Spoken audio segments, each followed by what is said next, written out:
Good afternoon. We'll be starting up in about 3 minutes.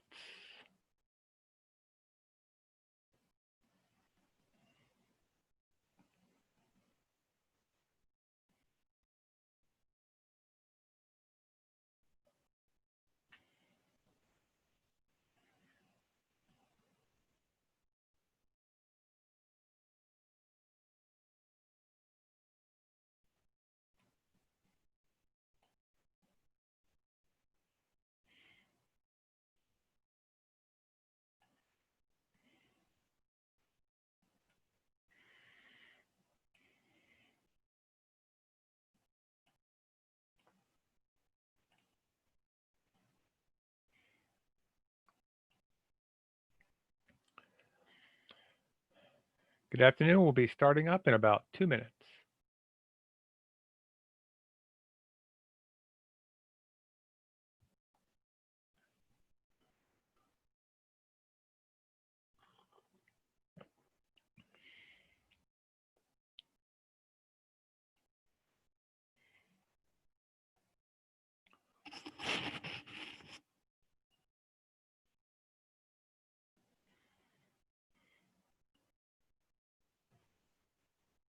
Good afternoon. We'll be starting up in about 1 minute, at least according to my computer.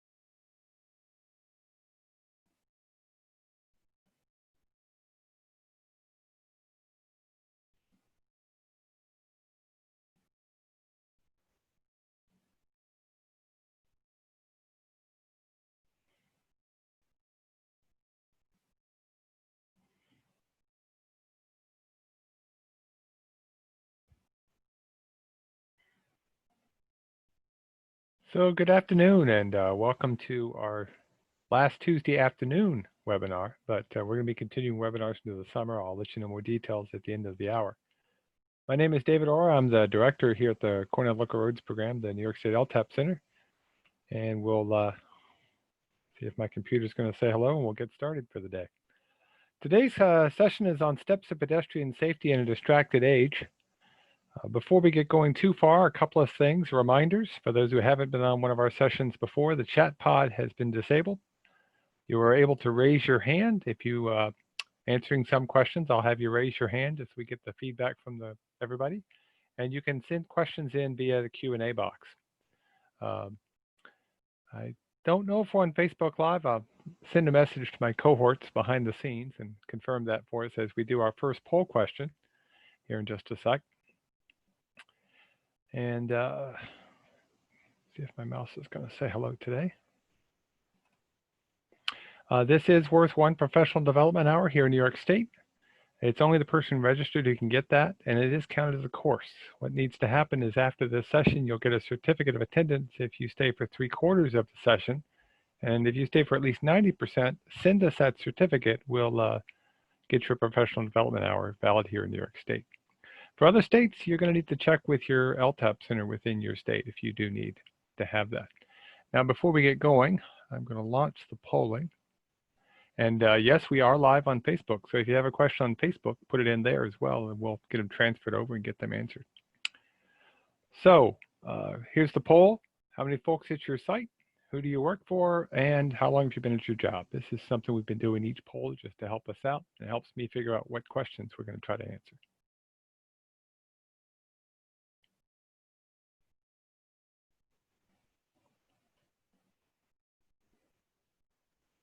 Okay. Try to get at least half of you voting here.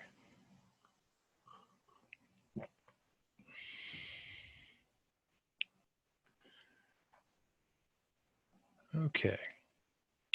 So we're going to end the polling. And it's as you can see, 3/4 of you are by yourself.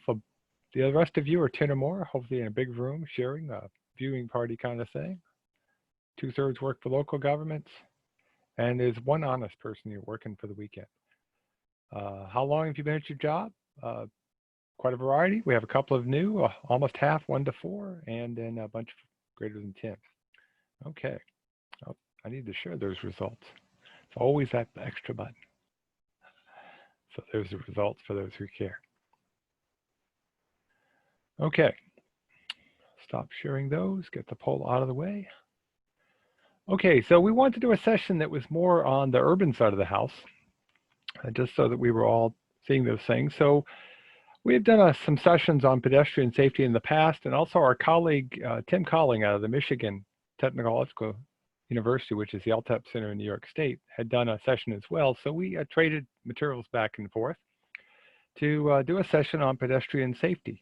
And of course, pedestrian safety is pretty important because obviously pedestrians are at more risk if they get hit. By the way, pedestrian walked away from this with a broken arm. It wasn't hurt seriously. I don't know how, okay?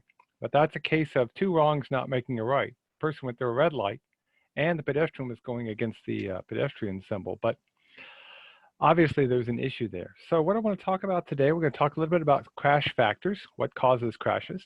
I'm going to go through some common questions that are asked, especially when it comes to more urbanized areas in some cases, but ones that are also very useful in rural areas. And then whatever time we've got left, we'll end the hour going over some simple solutions. There is a handout that's available. I assume it will be probably popped in the chat pod because amazing magic happens when I say that. But also it'll be available as a link right along with the recording of this webinar. That'll be on our website at the end of this session. Now, all of what we're talking about comes back towards an idea called Towards Zero Deaths.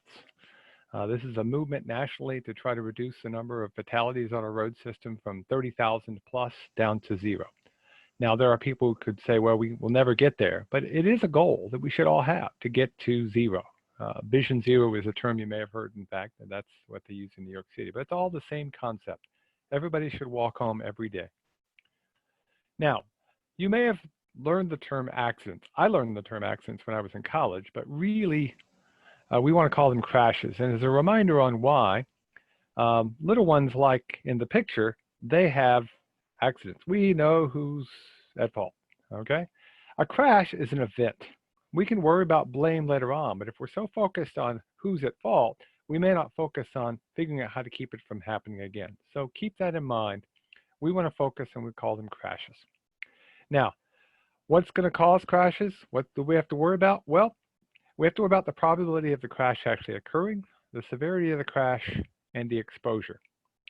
Now, probability is an interesting one. That's the probability that it's going to occur in a particular situation. A sharp corner after a long straightaway has a higher probability of a crash. A busy intersection has a higher probability. It's much in the same way that it's probably be a pretty low probability people really like the security gate. Severity is something we want to focus on, the high severity situation. So in this particular case, you've probably seen this if you've seen many of my safety presentations. The luckiest man in the world is out in Nevada. He hit the Jersey barrier, bounced once, flipped 180 degrees, and missed a very severe accident. So we want to put our time and our money where there's the most severe events going on. Obviously, we don't want something going off an edge like that. And then finally, we use the term exposure. What we really should say is traffic, to be honest with ourselves.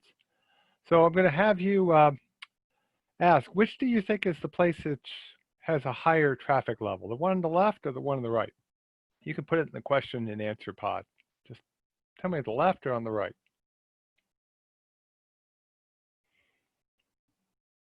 Left? Yep. Left? Yeah. So how much traffic do you think is on the left road versus the one on the right? How much traffic do you think we see there?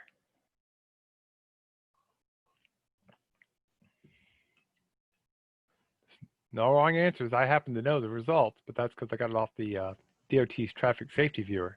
A lot? Yep. Turns out the traffic volume on the left, that's right outside Cornell. 100 days ago, it was pretty close to 0, but normally it's about 12 to 16,000 vehicles per day. Okay, the one on the right averages about 40 to 50, except in the middle of the summer when it might get up to 60 or 70. And in the winter, it might be down to 2 or 3. So while the severity is more on the right, the one on the left may be where we want to put our money because we get more bang for the buck. There's more exposure, more traffic, okay? So what I want to do is I want to go through the 3 crash factors: highway, vehicle, and human factors. I'm going to make this a pie chart. You may have seen a what's called a Venn diagram, a bunch of big circles. I'm going to put it in a big pie chart. So what portion of crashes involve the highway, which is roads and streets? What portion of that big pie chart do you think involve the highway? So you can put that in the Q&A pod for me.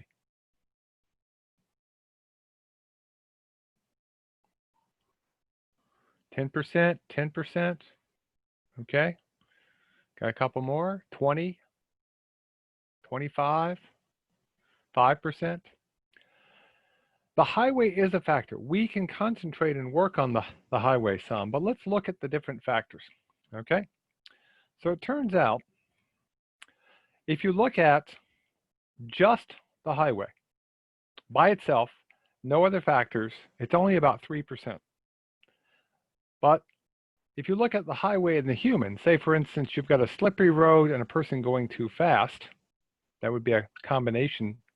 In that particular case, it's about a quarter, or 28%, okay?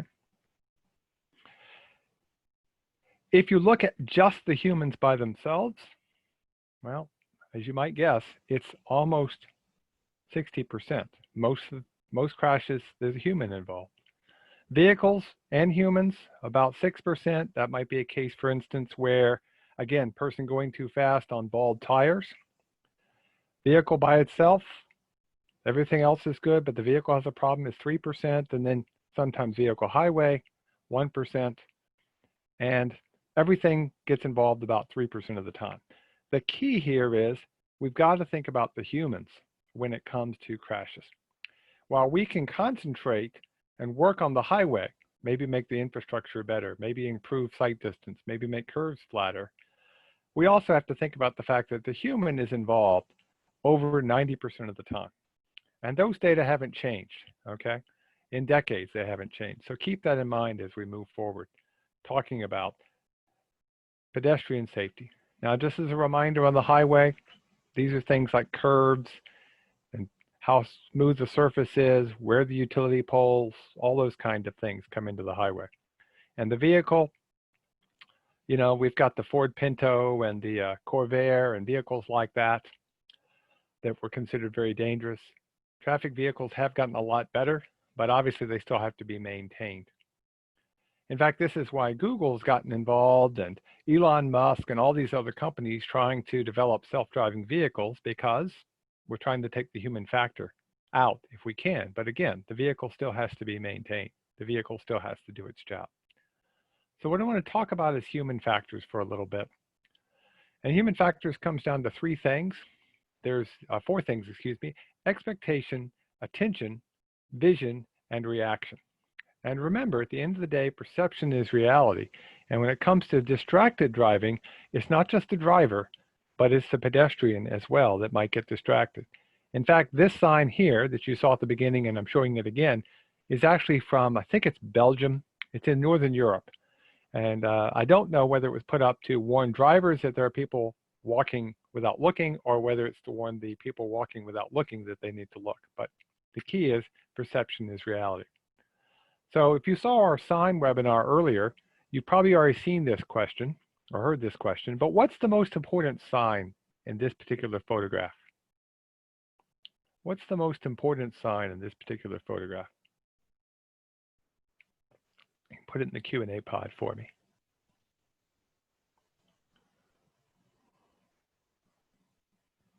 Everybody's looking. They're trying to figure out. Ah, somebody got it. Let's see if they got another person who caught it. No parking, the flowers. Yeah, nope. Those all could be important if you're trying to get to go skiing, if you're trying to figure out where your hotel is, that's all. But if you're having a health issue, you might want to have a hospital sign to find. And there was a time when this was a legal sign, an H that was yellow on black. But now the sign needs to be white on blue, because your expectations are that sign is going to be a particular color combination. And we don't want to ruin that expectation. So what did this particular marking say? Anybody notice?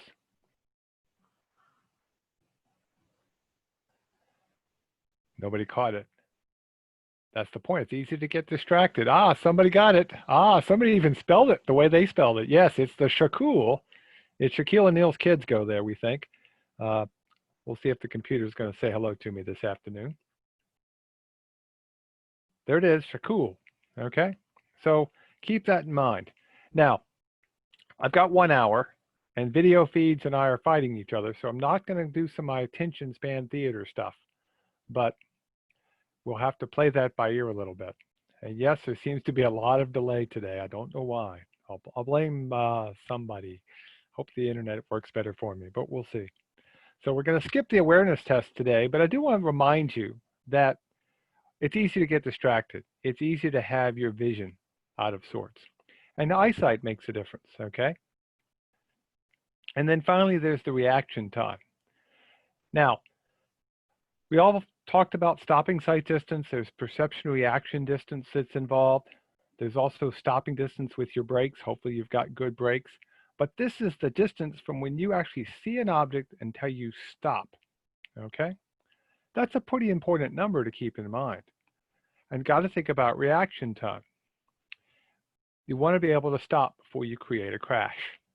Now, the other number that has been put into something called the Green Book, it's a design book that's used nationally, is the decision sight distance. I like the idea of the decision sight distance. It's not just the decision you make to push your foot on the brake, but it also adds in all the distractions that are around us. So in an urban area, it's going to be longer to actually see something. Maybe it's hard to detect somebody walking across the street.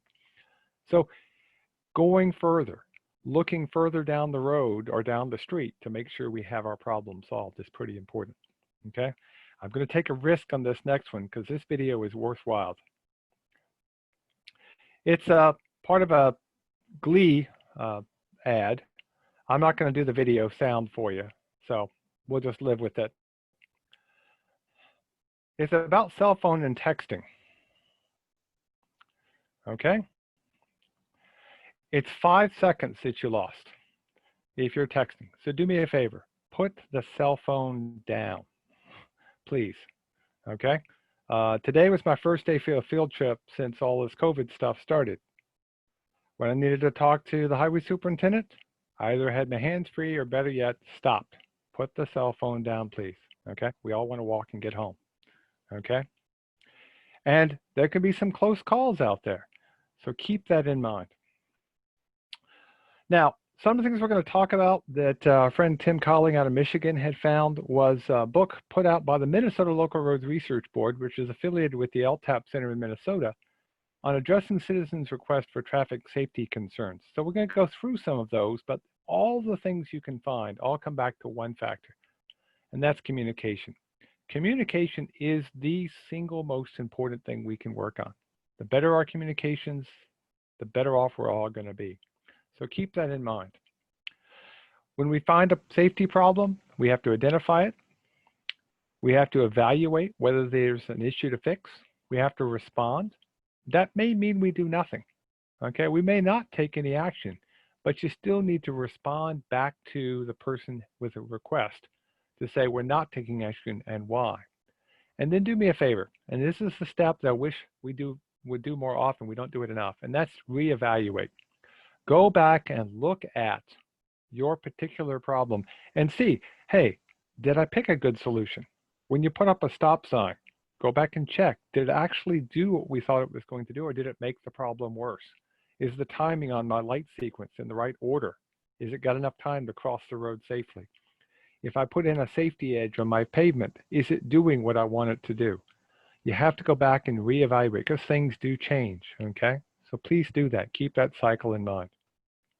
So what I want to do now is I want to go through some common questions that are in that guide and that those of us around the country have collected. So I'm going to go through a few of the common questions, and we'll start with the first one, and that is, doesn't the Department of Public Works, yes, it's an urban sign, but it could be highway department, decide which sign to be placed? Who actually decides which signs get placed in your community? Is it the Highway Department and the DPW? Who actually puts those signs up or decides which signs get put up?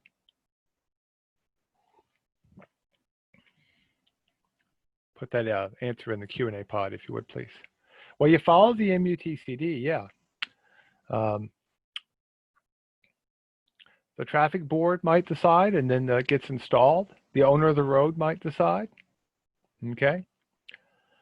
But do we ever get requests from citizens asking to have signs put up? Like a business owner saying, I want stop signs, okay? And if that business owner happens to have the ear of the person in charge of the board, you may get asked to put up a sign that may not actually solve the problem. So keep that in mind.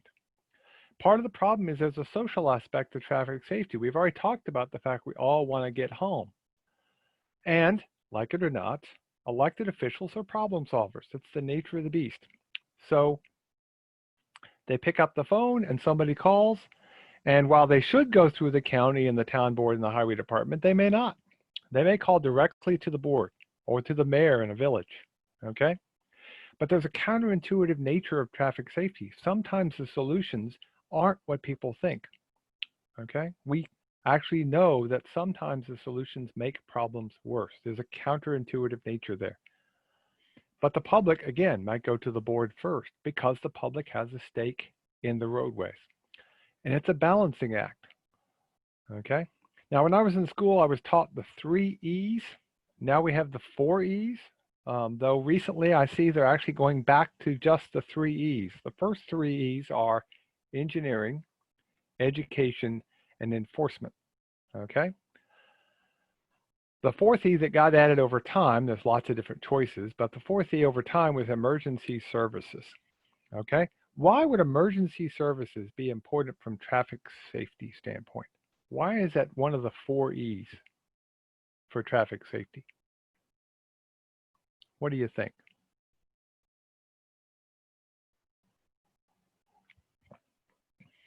Incident management, yeah, that's a good answer. Yep. What else might be a reason you want to have the 4 E's?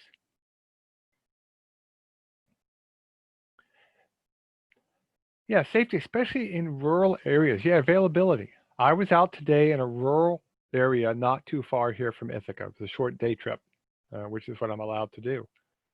But when I was at my furthest point from Ithaca, I was 45 minutes from any hospital, okay, going in any direction. It was actually about equal distance from 3 hospitals.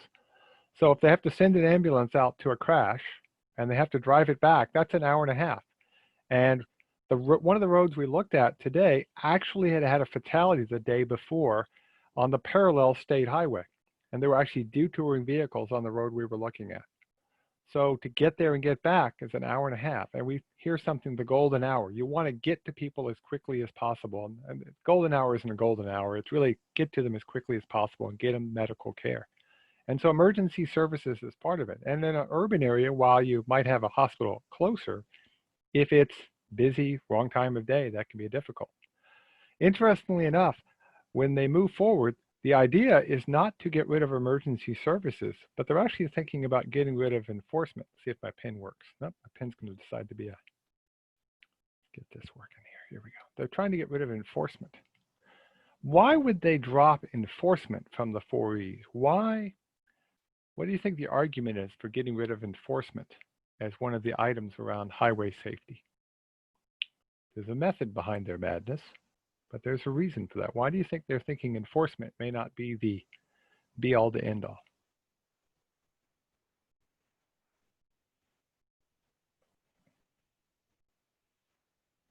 It's a tough one, isn't it? Yeah. The reason is they're thinking this way. If we're just out to enforcements, yeah, you can get a punitive action. It doesn't really change behaviors. You've got to be able to change people's attitudes and behaviors. And if you ever hear the term traffic calming, we know that in the world of traffic calming, the best traffic calming is self-enforcing.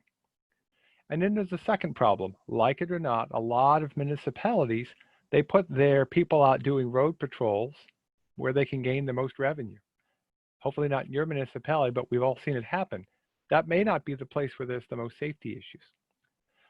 Select enforcement where there's safety issues can actually be very effective, but random enforcement or enforcement that seems punitive can actually backfire. So that's why they're actually leaning in some cases to drop the enforcement. Now, we all should be following the MUTCD, and we've talked about that a little bit, that somebody put that in the Q&A pod. And here, of course, in New York State, we have a supplement that we use. But the thing you got to remember is most traffic signs are actually set by a board of some type.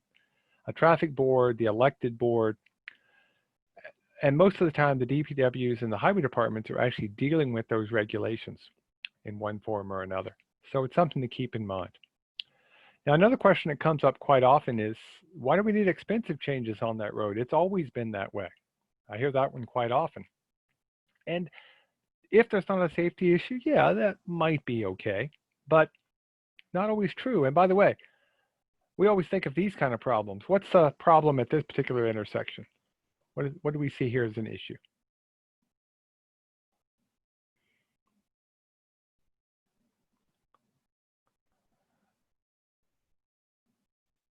Yeah, there's not a good sight triangle. It's hard to see around the corner, and that's a yield sign. It really probably should be a stop sign if you're going to have a tree like that. But it's a sight obstruction. So the idea would be to cut the tree. Oh, that'll go over really well, won't it? The person who owns that tree is going to want you to cut that tree down. That's where the board, going back to the first question, has to be involved to set reasonable policies for sight distance, okay, to make sure we can see safely. That's a relatively easy one in terms of cost. That can be a very difficult one in terms of political will. But a bigger problem is what happens when you get a highly skewed intersection, okay, where people can't really see real easily, okay? This particular picture is actually looking out behind the driver, between the driver and the column on the vehicle. Almost impossible to see. It's not in your mirror, okay? To fix this, however, is not going to be easy at all because it's not going to be cheap. And a lot of the safety problems we're left with aren't necessarily inexpensive, okay? Low-cost solutions are not always possible, but I'm going to give you a whole bunch of things we should start with, the low-hanging fruit, before we spend a lot of time and effort on the expensive ones. Let's talk about trees for a minute. This one happens all the time. Why do you have to cut down those nice trees by the side of the road? Why do you think I want to cut down the trees beside the road? Any ideas?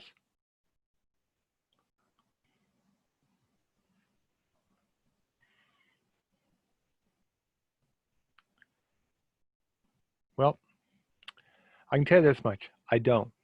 I actually don't want to cut down a single tree. In fact, I'm a big fan of trees. This is my neighborhood. There's some trees there you can see. Okay.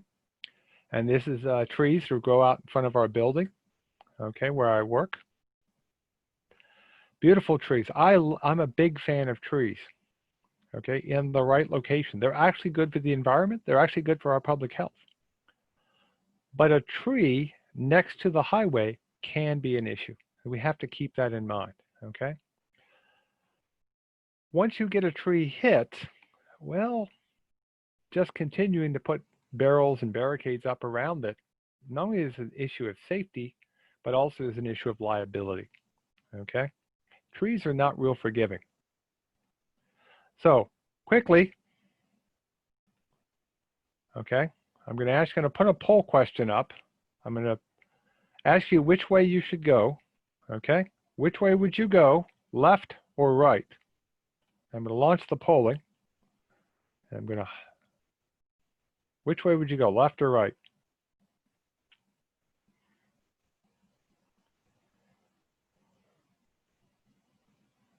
I want to get at least half of you to vote.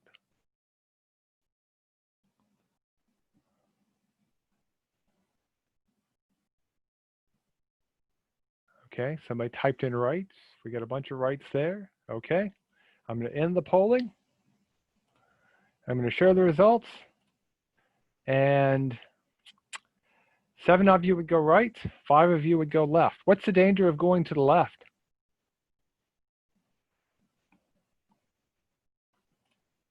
What's the danger of going to the left?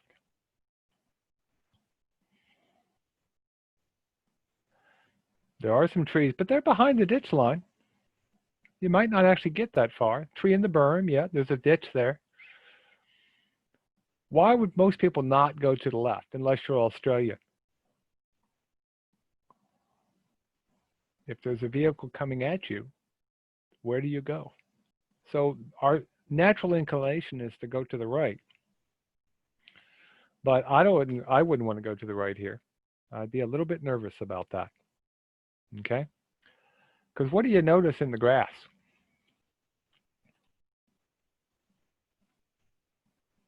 You see those? Yeah, those aren't bollards. Those are old trees that were cut down, but they didn't cut them flush. Okay? Please do me a favor. If you need to remove a tree, remove the tree all the way down to the ground. Make it flush. Okay? The closer to the surface, the better. Okay? And remember, trees are the most commonly struck fixed object. Okay? So keep that in mind. I'm a big fan of trees, but put them in the right place and remove the dangerous ones. It can actually be a long-term safety feature. Now, signs are safety features. One more can't hurt.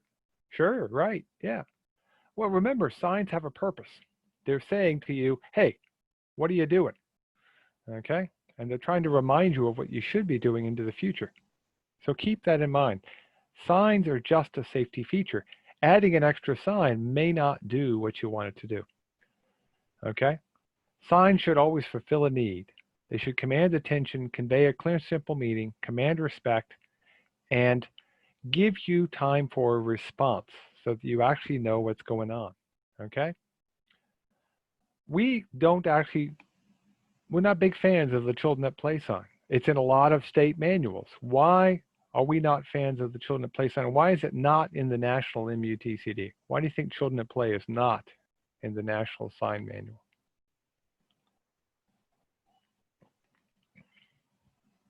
What do you think?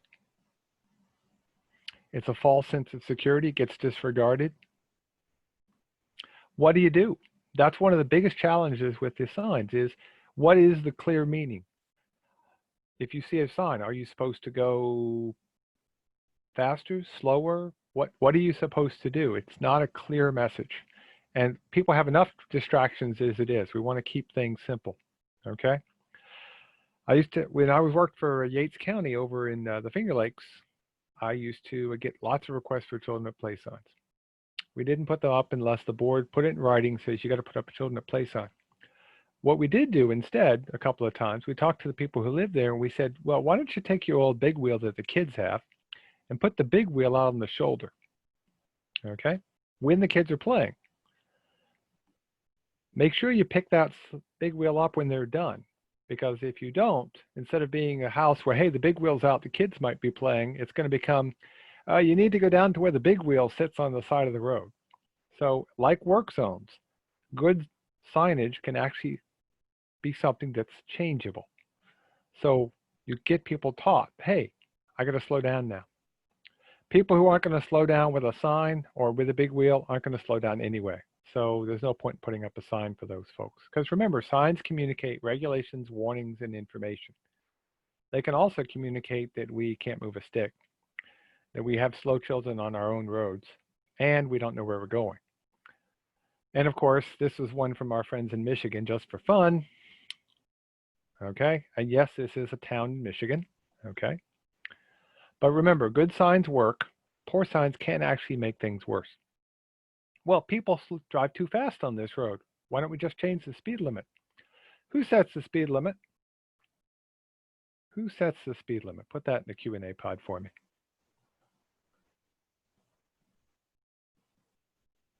Who sets the speed limit?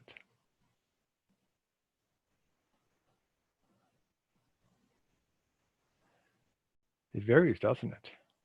The owner of the road might be able to set the speed limit. And in some states, that's actually how it's done. It's the owner of the road.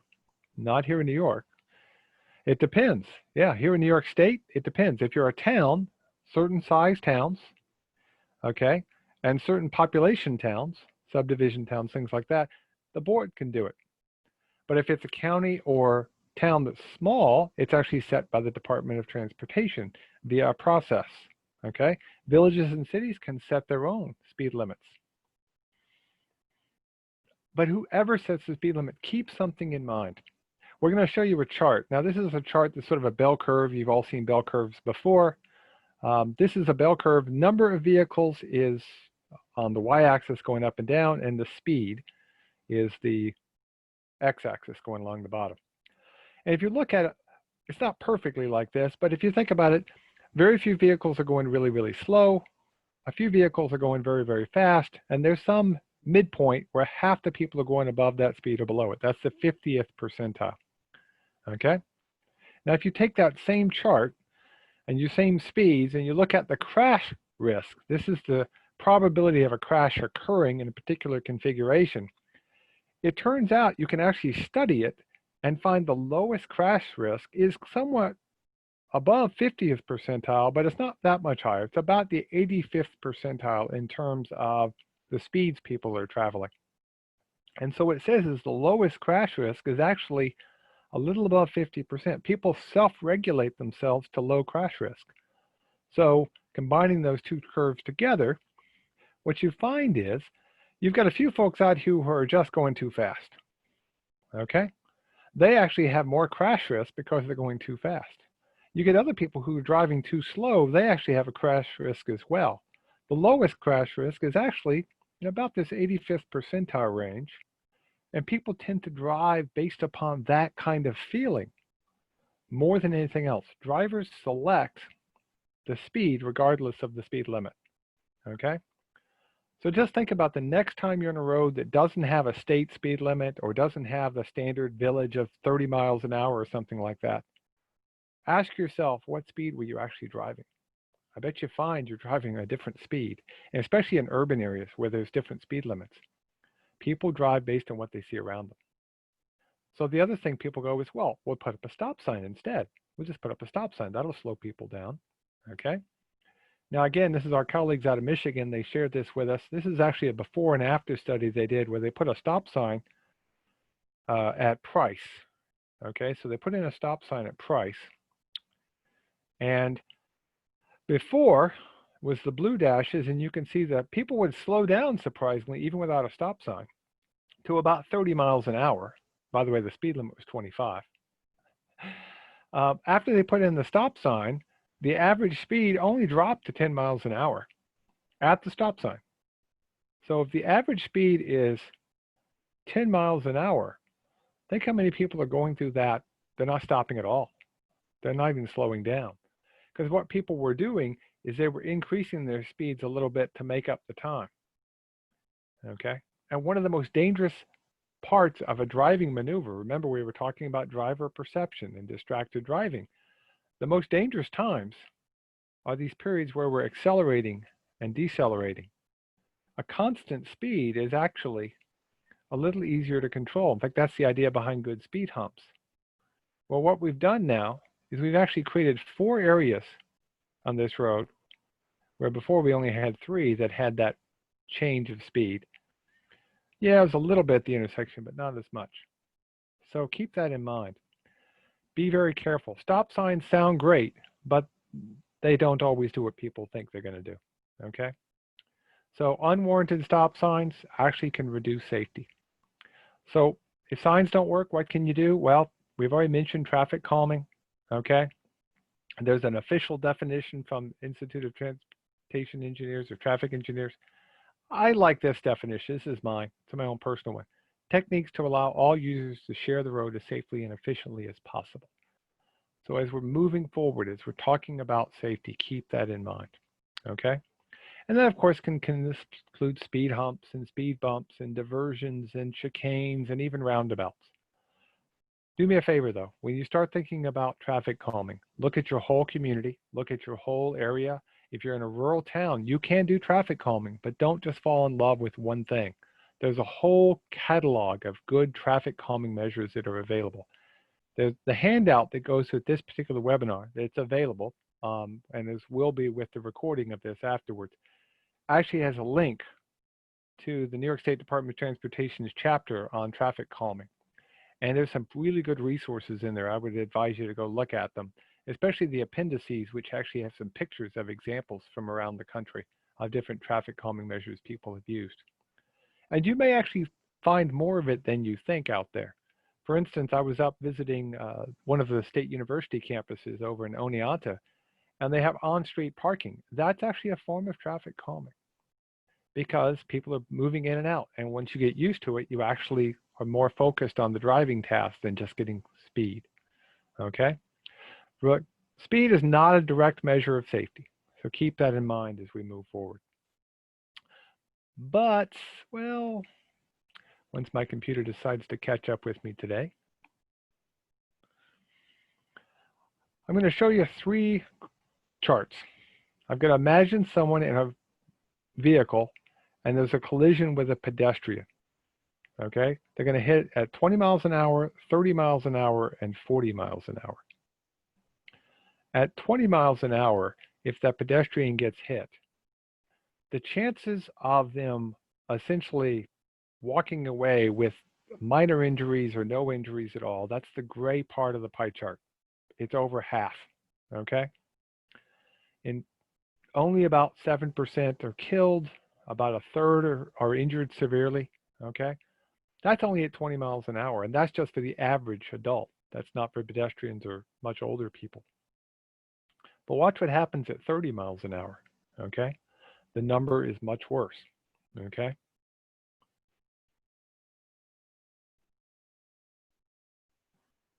Now we're talking only about walking away. It's down under 10, 15%, okay? So keep that in mind. If you're interested, by the way, in today's handout, you can also look in the chat pod. There's a link to the chat pod to the handout for today. And then finally, at 40 miles per hour, less than 5% walk away at 40 miles an hour. So we do want to slow people down if we can. And we certainly want to slow down collisions, crashes. So how can I get involved in safety in my community? Well, part of the problem we've got is accidents tend to be random to some extent. They can be all over the place. So what we recommend folks start doing is developing a local road safety plan for your community, okay? And a local road safety plan, again, there's a reference to how to do this in the handout for today. A local road safety plan identifies the key safety needs in your community. It guides how you're going to spend the limited dollars that we have and can help you get additional funding, because if you have a local road safety plan, there are programs available. They're limited, but those programs require having a plan to get the money because there's so much competition. Those without a good plan are going to have a much harder time getting the money. So what are the steps? Well, you're going to have to establish a team of people to be involved, analyze the data that you've got, determine what is your emphasis, okay? And then identify the strategies you're going to use and make a plan, prioritize. But again, there's one last step.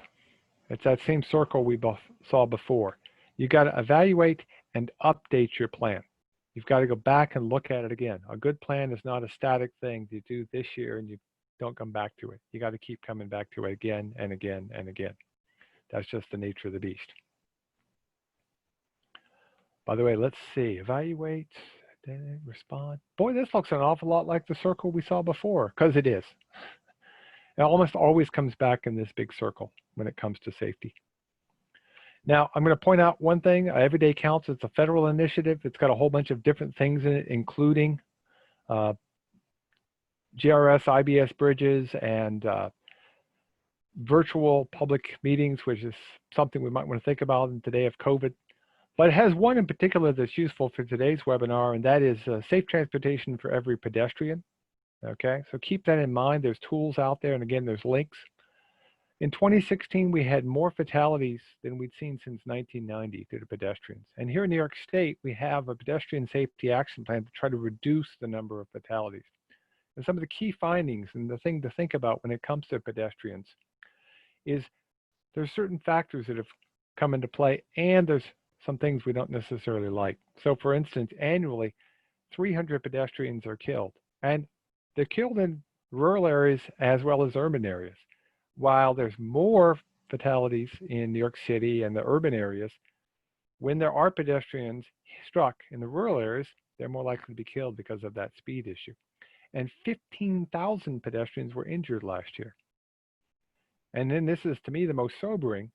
76%, 3/4 of those pedestrian crashes occurred on the local systems, the towns, the counties, the villages, and the city streets, okay? And over 2/3 of those locations, if they occurred in an intersection, occurred when there wasn't a signal. So back to our idea of developing a safety plan, the New York State Pedestrian Safety Action Plan has some key steps in it that are going to look awfully familiar to you, okay? You're going to improve your crosswalks. You're going to improve your signalized locations. You're going to do some focused communities for public education and increased enforcement. The idea is to target where the problems are, and a systemic plan can really help, okay? So these are some common questions that have come up. But what I found when we did this the first couple of times, people were like, well, what's the low-hanging fruit? These are great questions, but a lot of these things cost money or time or develop a plan. So I realized, how about I give you some simple solutions, some low-hanging fruit that you might be able to do to save lives in your community and take them home. Now, we don't have time to go through all of the examples. Okay, we got about 15 minutes, and I'm going to hold to that. But I'm going to go through some of the ones that we found are the most useful. And the full list is available on the handout. So I'm going to pick a few particular ones that I think are most valuable. I'm going to start with ourselves. Okay, we've already talked about cell phones and texting, but I don't want to forget about it. I want to slow down in the winter because winter will return. If you're out working on the road, put on your safety vest. Remember in kindergarten, look left, look right, look back to the left, then cross, look before you leap. Wear your seatbelt and drowsy driving. Now, obviously, we've talked about the cell phones and texting. Please put it down, walk, and drive, looking forward. Going to slow down in the winter. If you can drive 55 miles an hour on a normal roadway, which is typically wet, say, you might have to slow down to less than 40 if it's slushy with snow. And if it's wet ice, you might just stay home, okay? And it's actually better for the highway crews if you do. Please put on that safety vest, okay? Cheap insurance. I had on my safety vest today, okay? Okay, you're going to look before you leap. You're going to look left. You're going to look right. Who has the right-of-way at this crosswalk? It's a mid-block crossing that just has warning signs. Okay, there's no rapid rectangular beacon. I'll show you one of those in a minute.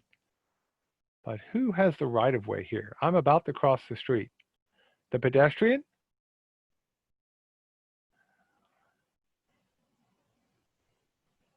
Okay, one person said the pedestrian.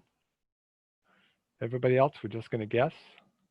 Pedestrian? Vehicle until the pedestrian steps into the crosswalk? Yeah, the law here in New York State is written in such a way that it actually creates some confusion. It specifically says the pedestrian has the right-of-way if they're in the crosswalk. But there's a debate about where does the crosswalk start. So are you supposed to put your foot on the pavement and then hope the vehicle stops? There's some cogent arguments that can be made that if someone is at a properly marked crosswalk with a ramp, by the way, they just replaced this crosswalk with a ramp, they actually are in the crosswalk. But that doesn't mean the driver should just stop every time, and it doesn't mean the pedestrian has the right to step out in front of them. This really should be a blending back and forth. Okay, this is the way I would normally walk in when I do walk to work. And depending on the time of day, people don't slow down. But look left, look right, keep yourself safe. But if you're driving, look for these spots.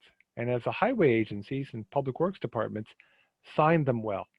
Help everybody out. Put on your seatbelt, please. Okay?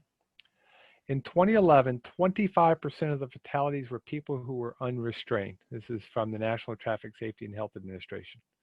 That accounts for almost 12,000 lives saved. But do me a favor. If you're going to wear a seatbelt, wear it properly. Okay? Humorous picture, not real, it's faked. Okay? But should make you laugh, hopefully.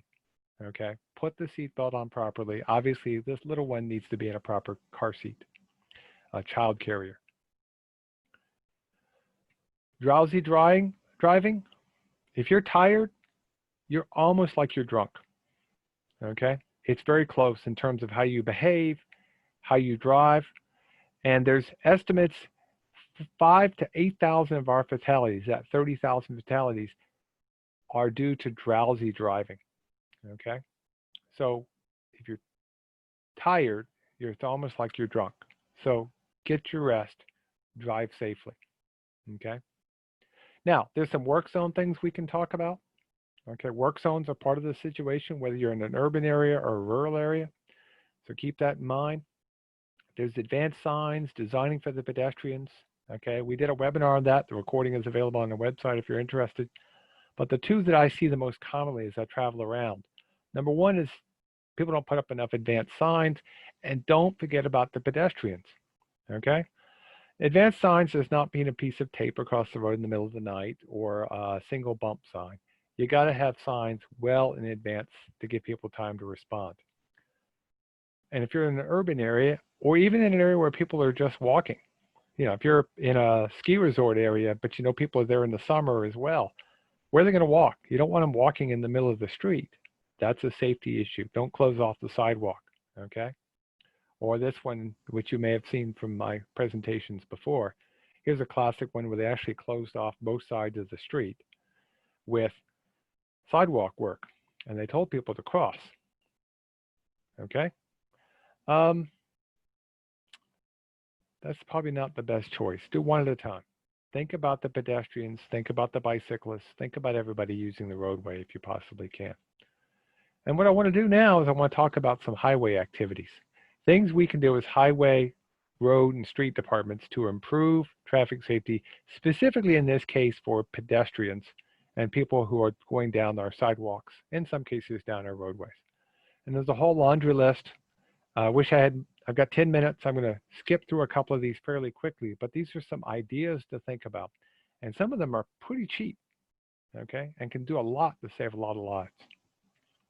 You can add traffic lines, okay? Now, even in a rural area, a line makes a huge difference. Look at this difference between this and even the white lines. Put traffic lines down, but remember, once you put them down, you got to keep maintaining them. So keep that in mind as well. Put in your stop bars. They're absolutely vital, okay? Here's an intersection. You can see that slight skew. That slight skew is enough to where people weren't noticing where to stop. They weren't as safe as they could be. Just adding a stop bar to alert them to the skew improved safety, reduce the number of crashes, and certainly the number of serious and fatal crashes by quite a bit. And by the way, what kind of bar is that? Does anybody know what that means on the roadway? If you see that on the roadway, what does that mean? It's a yield bar. Yeah. Okay. That's actually a pretty cool idea. When people see that, yes, you can roll through it, but that's where you would stop. If you see a vehicle coming, it's like a stop bar. The idea of putting the stop bar is you put the stop bar to warn people, hey, this is really where you put the nose of your vehicle. You stop here, or you yield here if you have to actually stop. And you can see a stop bar actually does a really good job of helping pedestrians because it tells people, hey, you stop here before you get in the crosswalk, because you've all seen it where people tend to want to put their nose in the crosswalk. So give them a stop bar, help them out. Now, as you're looking around, think of all the users, please. What do you notice in the left photograph for that poor fellow in the wheelchair? What do you notice there?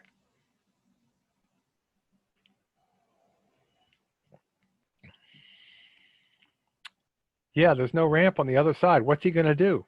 How is he going to get back up onto the sidewalk? There's a lot of reasons you don't want to do that. So don't put the sidewalk crossing in one side. Put it on both sides, okay? And the school speed zone, oh my goodness. I think that might be a bit of a problem, okay? I'd rather have the blinking signs. I like them because you can turn them on and off, but even then, it's a weird one. And of course, it says no pedestrian crossing, but there's a pedestrian button. Again, think of all the users, okay? So I'm going to show you a sign, and I want you to tell me what you're thinking of when you see this sign. Okay, what do you think when you see that sign?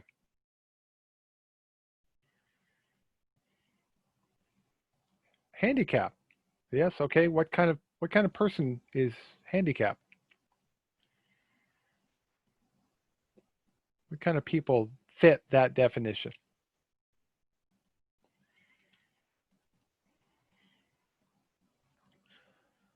Okay, I'm going to ask you to raise your hand. Did anybody, when you saw that sign, think of somebody who is blind?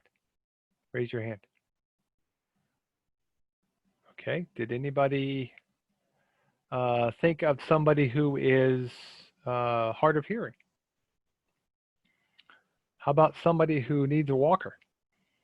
My father-in-law he can't walk long distances. He's not in a wheelchair, but he has a hard time going long distances.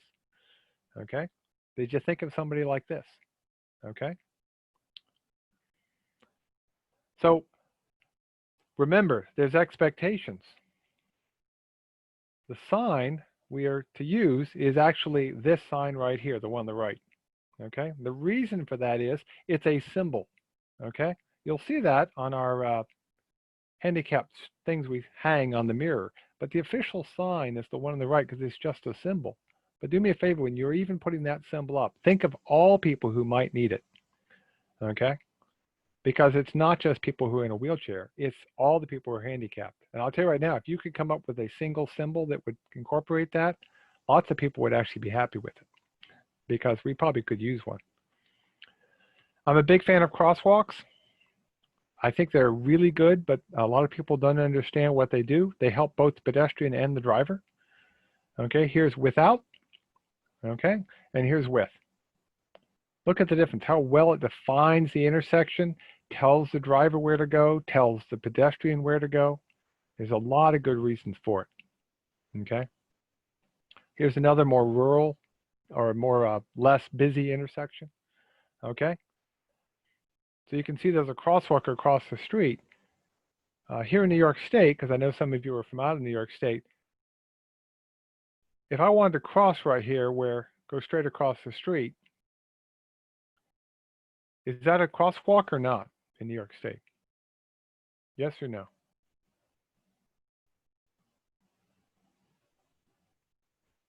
Yes, it's not just the ramp, but if there's a sidewalk, the continuation of that sidewalk makes it a crosswalk. I would technically have the right-of-way once I step out, but nobody knows it. Heck, I've seen things in the paper that said that that's not a crosswalk. If it's at an intersection and there's a sidewalk, it's always a crosswalk. And if there's even a goat path, okay, there's arguments that can be made in some of the case law, depending on how you interpret it. There's a sidewalk, there's even a goat path, there's a crosswalk. But better yet, why not put the marks in, okay? It actually helps. Look what happens when I go to the side. It's hard to tell where that crosswalk is, where that intersection is. You can see the two crossings, the sidewalks for the low volume roads, but the main road, the one that actually has much higher volume of traffic, hard to see that intersection. But if we put in a couple of crosswalks, it really defines it really well. I mentioned earlier the rectangular rapid flashing beacon. This is not a actual stop sign or traffic light. It's just a warning to help people out, okay? And we'll see if my video plays today. I push the button, it flashes, okay? And it helps alert the driver. Do you always have to push the button? If you don't see anybody, no. But it really can be helpful if there's a lot of traffic, okay? And by the way, I know, because this is actually fairly near my house, you can hit it with your elbow and it still works. So it's COVID friendly. There's another device, though, if you want to actually stop people, called the pedestrian hybrid beacon. Now, this is a form of traffic control. It's actually like a stoplight, but it's specifically aimed for pedestrians. I like these because most of the time they're dark. You don't actually see them. They're black, okay? In fact, here's an intersection in Milwaukee, Wisconsin, and I'll walk down and show you a picture of what it looks like. That's what it looks like most of the time. It's dark. But when it's activated, it actually turns red, and it's just like a stoplight or a stop sign. But because it's aimed at the pedestrians, people's expectations are different. And it actually improves safety a little bit better than just putting up a traffic signal in the places where it's valuable. If you're interested, it's a cool idea to think about. Yeah, it's getting a little more expensive, but it's actually fairly low-hanging fruit in an urban area. And you can actually change your timing on your lights, put in a leading pedestrian interval so the signal crossing comes on first to help the pedestrian get across. But be careful, don't set it up in a situation where you get that pedestrian trapped out there. Okay, that can happen, so be careful about that. But I like these too. What I really like, however, if you can do it, if you have the space, is to put in a refuge island. Okay, my computer will wake up for me here. You only got a couple more minutes to go here, computer. You can do it. This is a refuge island idea. This is actually in Cornell, New York. If you remember the old Denison Parkway when 17 used to go right through the middle of town, now they put in 817 I-86 around. You can actually cross the Denison Parkway, but because it's still 4 lanes wide and they've got a median area, they put in a refuge, which is really nice because then people only have to look left, cross, then look right and cross, or vice versa. So that's actually pretty cool, okay? There's other things you could do for crosswalks, wider stripes, bigger signs, signs on both sides. If we had an hour and a half, we could go through a whole bunch more of these kinds of things. But keep in mind all those questions and all those factors, okay? Looking at everything from raised crosswalks and speed humps to alternative stripes, okay? By the way, that looks great going in one direction. They don't look so great going the other direction, so, okay? But keep in mind there's things you can do. You can think about the pedestrian on everything from road diets to road safety audits, okay? There are pedestrians everywhere. And remember, at the end of the day, we're talking about crashes, okay? And perception is reality. Now, we're right on time, right at 1 hour, but I'm open to answer any questions that you've got. I want to thank you, and I want to remind you that our schedule is set for the month of July. We have an August tentative dates. We're just confirming some things with some of the instructors, but we have our bumper banter. We'll see you on Monday mornings on Facebook Live, and we have webinars all 4 Tuesdays of the month, though the one on the 14th is being moved to 10 a.m. because of one of the instructors is only available at 10, but they'll be in the mornings because that's what y'all asked for. Any questions, any comments? I'm here, ready to go, because at the end of the day, that's what we're here for. If not, have yourself a great afternoon. Everybody enjoy the day. The weather looks good. It was nice outside today, and take care. Bye-bye.